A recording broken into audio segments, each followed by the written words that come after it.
Hi,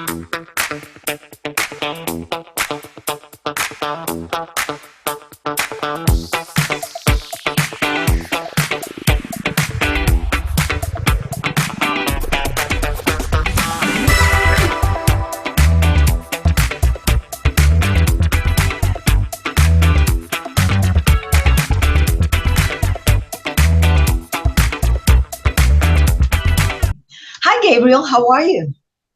Doing well. How about you, Nancy? I am doing fantastic. Awesome. Good to hear.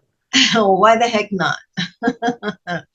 So, as we come to this section of or segment of Making Sense with Gabriel, let's just go into what are the most common nutrient deficiencies that you see in vegan clients and how can we prevent them? Great question. So I think first off the bat, we want to look at B12. B12 is probably the one of the most important, significant, prevalent things, and it can take a while to develop B12 deficiency. And so some vegans can think either because they're unaware or because they've read something online from some influencer on Instagram or YouTube or whatever it might be. They heard from someone who looked great online. They looked healthy, they looked fit, they looked energetic, and they said, oh, you can do this, you can do that. You don't really need to supplement with B12.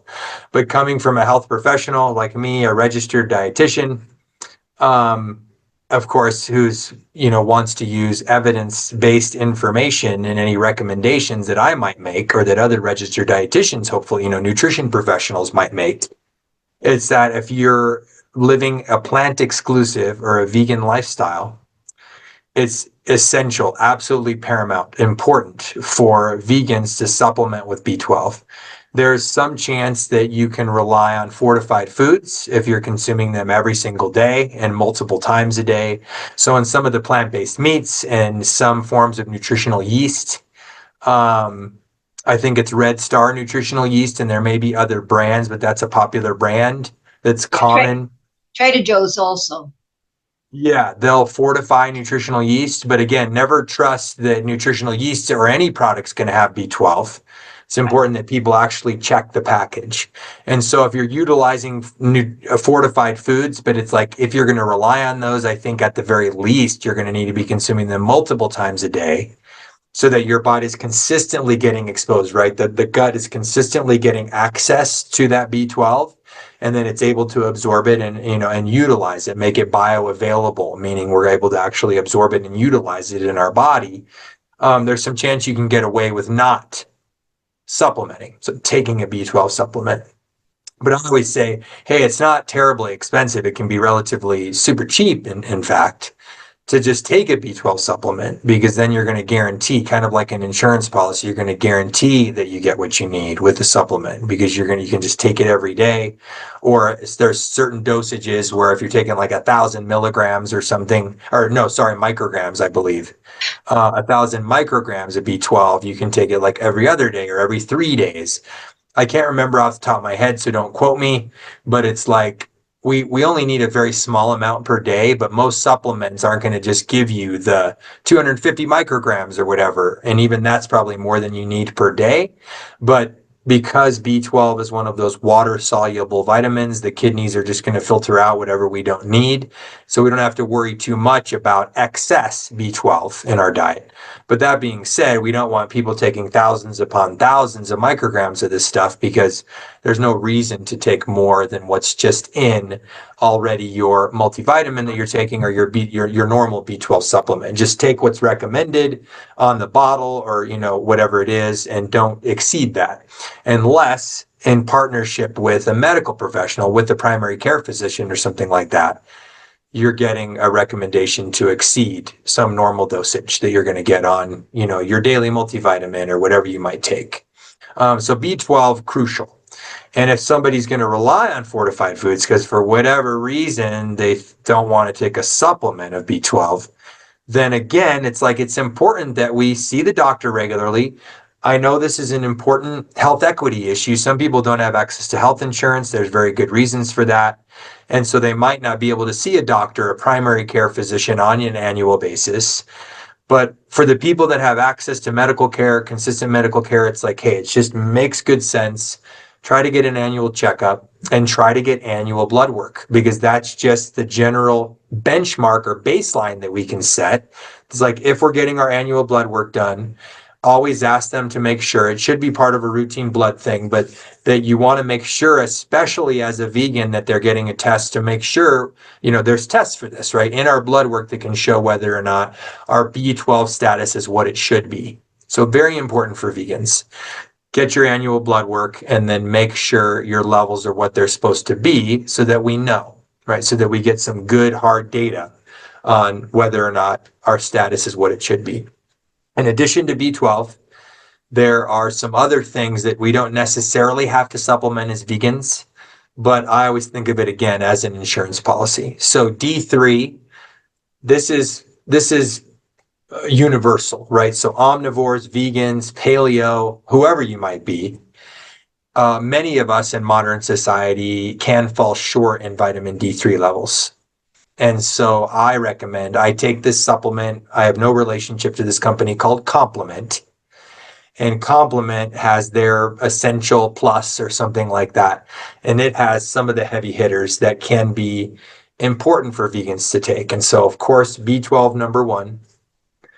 D3 is also included in there, vitamin D3, because many people run low in vitamin D, and that's a critical nutrient.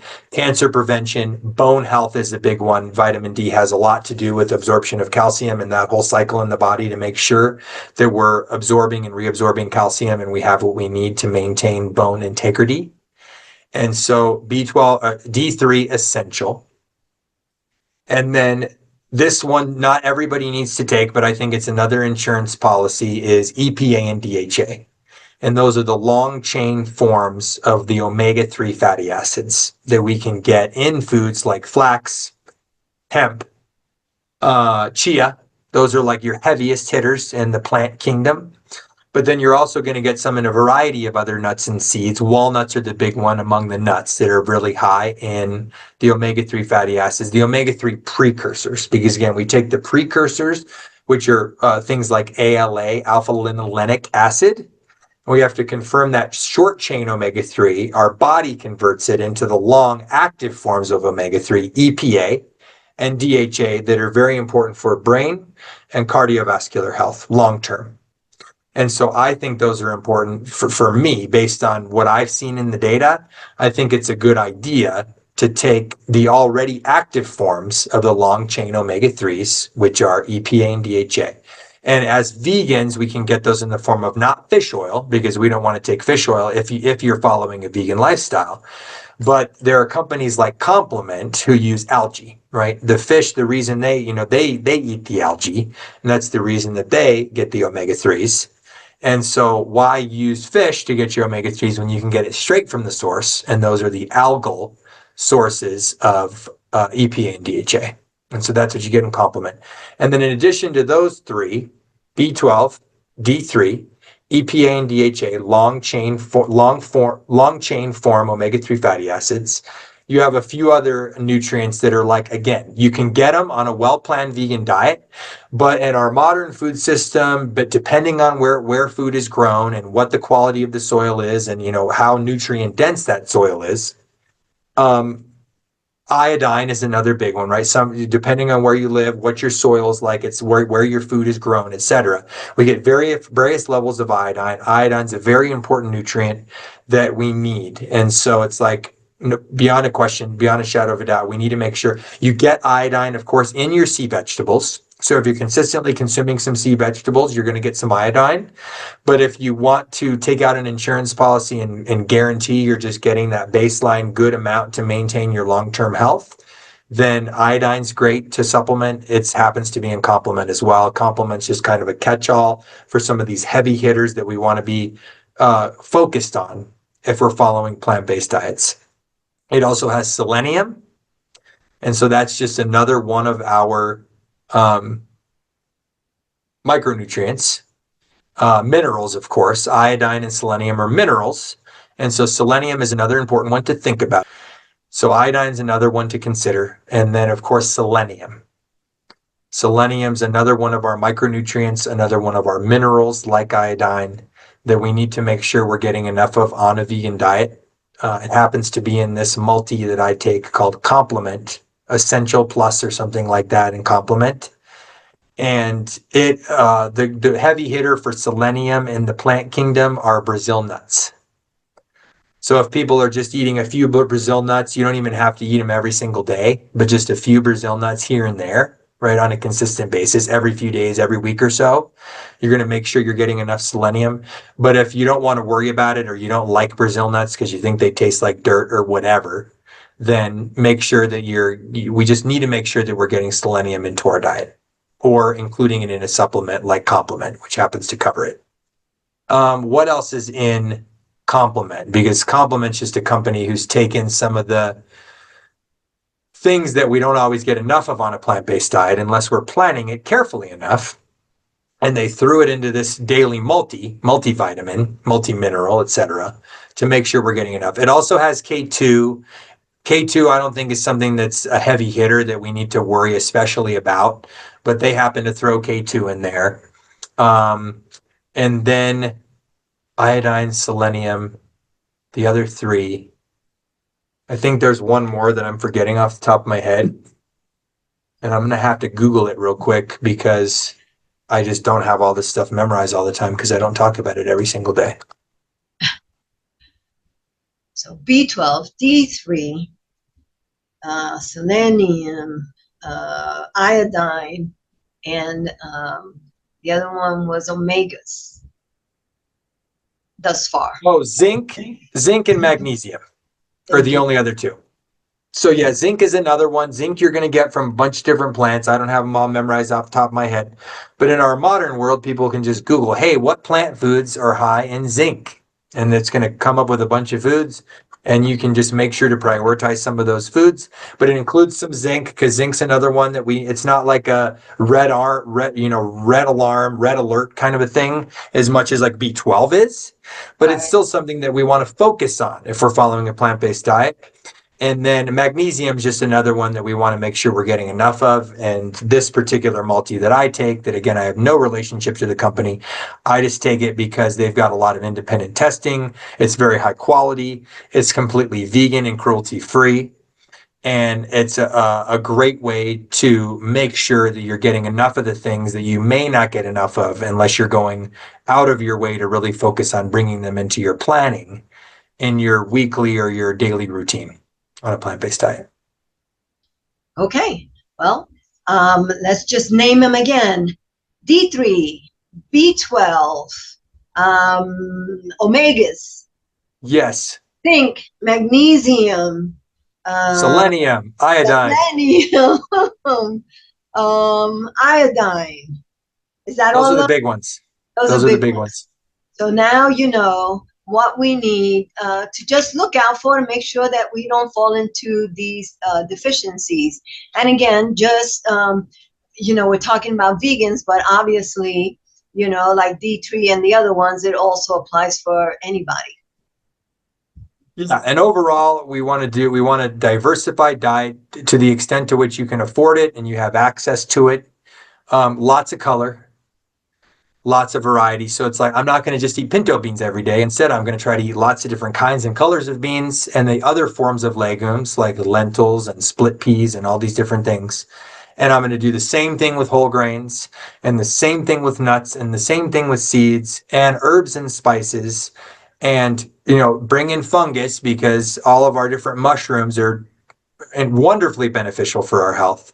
And the degree to which we can eat a wonderful diversity and cornucopia of these different foods, we know that every different food that brings with it different colors and different types of fiber, they're going to literally bathe our gut with different types of nutrients that our bodies can absorb and can utilize in ways to support our long-term health. Awesome. And like you said, again, it doesn't have to be all of them every day, but just in the course of the week, just mix it up. Have a party. Yeah. And then it's like, hey, it keeps things from getting boring. Because I'm not going to just eat walnut. Even if I love walnuts, I'm not going to just eat walnuts every single day when I've got pecans and macadamias and pistachios and almonds and cashews and pine nuts, right? All these different wonderful nuts. And so what I do is like on your oatmeal, great way to throw, or a breakfast grain. I don't eat oatmeal, but I eat quinoa or brown rice or different forms of grains, teff, whatever it might be. Throw a different type of nut on there, throw a different type of seed, because not only does it make, from a culinary perspective, it makes it more exciting because you get to look forward to slightly different flavors and different crunch and different texture, but then you're doing your body wonders by bringing all these different nutrients as you're mixing it up throughout the week, throughout the month, etc. So that's wonderful. Thank you again, Gabriel, for another wonderful segment of Making Sense with Gabriel. My pleasure.